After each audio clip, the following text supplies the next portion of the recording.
हमारे चैनल को सब्सक्राइब करने के लिए वीडियो के नीचे रेड बटन को दबा दें और बेल आइकन को भी दबा दें। भोपाल के हबीबगंज स्टेशन का विकास पब्लिक प्राइवेट पार्टनरशिप में किया जाएगा।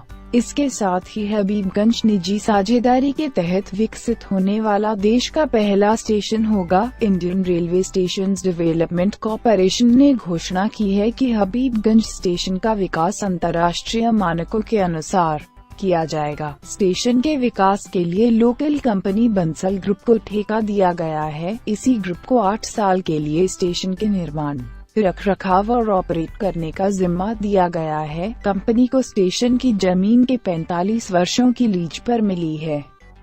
उम्मीद करती हूँ आपको ये वीडियो पसंद आई होगी।